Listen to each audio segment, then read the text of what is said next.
Nous sommes dans les livres de Jonas.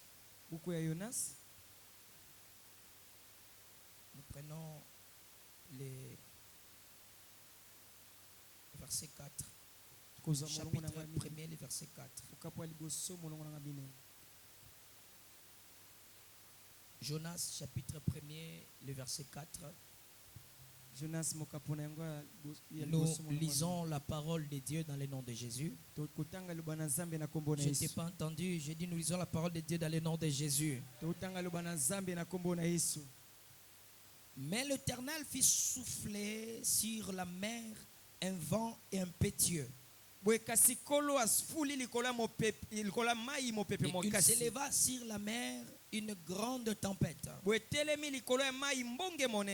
Le navire menaçait de faire naufrage. Les mariniers eurent peur. Ils implorèrent chacun leur Dieu. Et ils jetèrent dans la mer les objets qui étaient sur le navire, afin de le rendre plus léger. Jonas descendit au fond du navire, se cacha et s'endormit profondément. Le pilote s'approcha de lui et lui dit: pourquoi dors-tu? Lève-toi, invoque ton Dieu. Peut-être voudra-t-il penser à nous et nous ne périrons pas.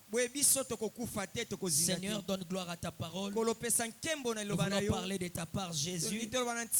Sois notre bouche au travers du Saint-Esprit. Que quelqu'un soit édifié au travers de cette parole. Dans le nom de Jésus-Christ, nous avons ainsi prié. Amen. Acclamons Jésus, nous pouvons nous asseoir. Amen. Amen. Que Dieu vous bénisse. Vous qui avez encore de la violence, vous n'avez pas regardé le soleil, non, le ciel. Vous n'avez pas regardé la pluie qui est en train de menacer. Mais vous êtes venus approcher au devant de votre Dieu. Et que le Seigneur vous bénisse. Amen. Amen. Nous sommes donc en train de parler sur la stabilité. Le contraire de la stabilité, c'est l'instabilité. Lorsque tu n'es pas instable, lorsque tu n'es pas stable, on dira que tu es instable. Et quelque chose qui n'a pas de la stabilité n'a pas d'avenir. Si tu es instable dans la vie, tu n'as pas de l'avenir.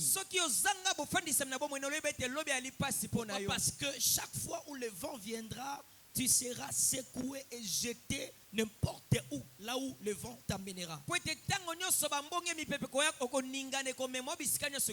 Alléluia. Amen. Et nous vous avons dit que la stabilité, c'est un état, c'est quelque chose qui est ferme, quelque chose qui est assis, quelque chose que l'on ne peut pas bouger à tout moment. Même s'il y a le vent, la tempête qui va frapper, cette chose ne va pas tomber parce qu'elle est stable. Que Dieu vous bénisse. Et aujourd'hui, par la grâce de Dieu, nous allons parler de quelque chose qui peut-être nous ne faisons pas attention de ça, mais au travers de la pensée que Dieu a mis dans notre cœur, nous allons devoir décortiquer et parler par la grâce de Dieu. Et je crois que quelqu'un sera édifié. La Bible est en train de nous parler du récit, de l'histoire de cet homme qu'on appelait Jonas. Je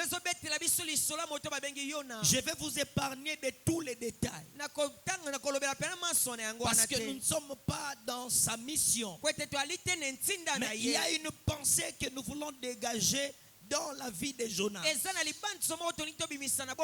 La Bible dit ceci, que Jonas était un homme que Dieu a donné la responsabilité. Jonas, Dieu lui a confié une mission. La mission d'aller à Ninive pour aller apporter la bonne nouvelle.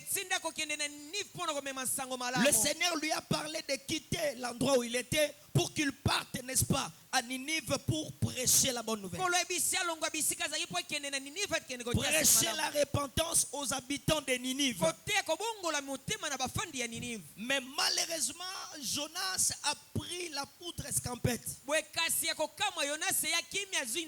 Jonas, dans sa pensée, croyait fuir l'Éternel. Et la Bible dit il a payé les tickets en lieu et place qu'il aille à Ninive. Il a pris la direction de Tarsis. Et en allant vers Tarsis, la Bible dit que l'Éternel s'éleva. L'Éternel a frappé, n'est-ce pas, un vent impétueux dans les navires de Jonas. Jonas a pris les navires commerciaux. Un navire qui achète des biens et puis aller vendre, aller déposer de l'autre côté. Et Jonas a pris ces navires-là dans l'idée de fuir l'Éternel. Et la Bible dit Dieu lui raconta là-bas. Dieu lui racontera là-bas dans les navires où il s'est retrouvé. Et la Bible dit il y avait un vent qui a soufflé dans le navire jusqu'à telle enseigne que même les commandants du navire, ils ont pris la résolution de prendre tous les biens, tous les objets, toute la marchandise, de jeter afin de donner un peu, n'est-ce pas, du souffle dans leur navire.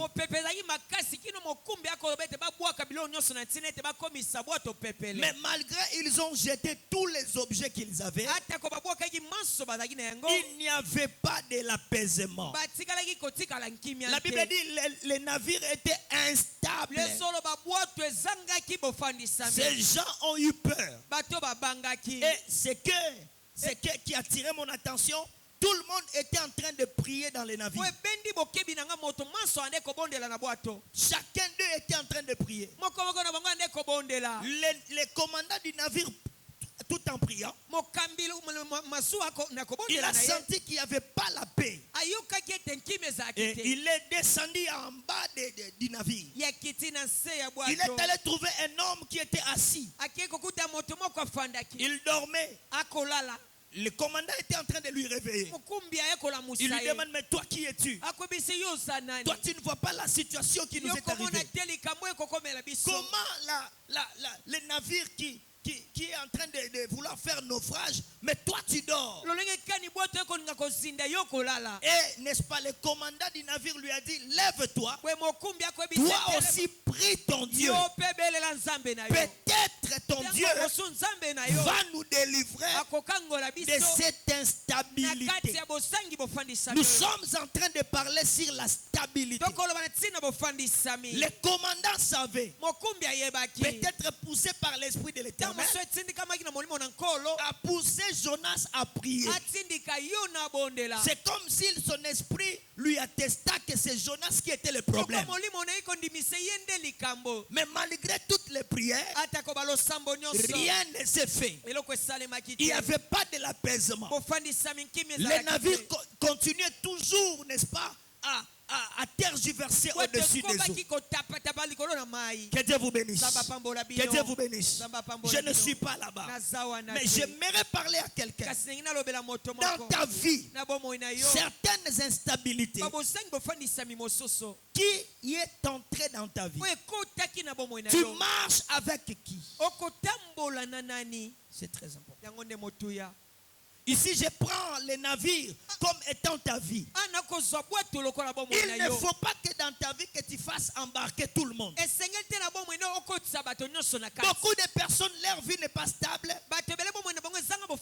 cause des personnes qui sont à leur côté.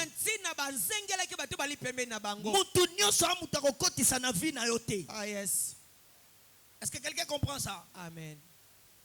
C'est que si ces hommes étaient révélés de l'état de Jonas, ils n'allaient pas faire embarquer Jonas dans leur navire. Mais parce qu'ils ont ignoré, Jonas avait la malédiction. Parce qu'il fouillait l'Éternel. Et tant qu'il fouillait Dieu, le châtiment de Dieu était derrière lui. Mais ces hommes ne connaissaient pas ça. Ils ne savaient pas ces choses. Bien aimé dans le Seigneur, chacun de nous doit connaître une chose, que ce n'est pas tout le monde que tu dois faire entrer dans ta vie. Il y a des femmes, il y a des hommes, quand tu les fais entrer dans ta vie, tu ne seras plus stable. Tu resteras instable dans ta vie. Alléluia. Nous devons faire très attention aux différentes personnes dont nous nous associons avec eux. Tout le monde ne doit pas être ton associé. Ce n'est pas tout le monde qui doit s'associer avec toi. Tu dois faire attention. Il y a des hommes, il y a des femmes, ils marchent avec la malédiction. Dès que tu commences à collaborer avec lui, tes affaires vont finir. Amen. Est-ce que je parle à quelqu'un? Bien-aimé dans le Seigneur, comprenons ces choses. C'est l'Esprit de l'Éternel qui te parle. Ce n'est pas toute personne que tu dois embarquer dans ta vie. Il y a des gens dans la vie. Dès que vous commencez à collaborer avec lui, dès que tu commences à marcher avec lui, tu étais en haut, il t'attire vers le bas. Est-ce que quelqu'un m'entend? Est-ce que quelqu'un m'entend? Très important. Jésus avait 72.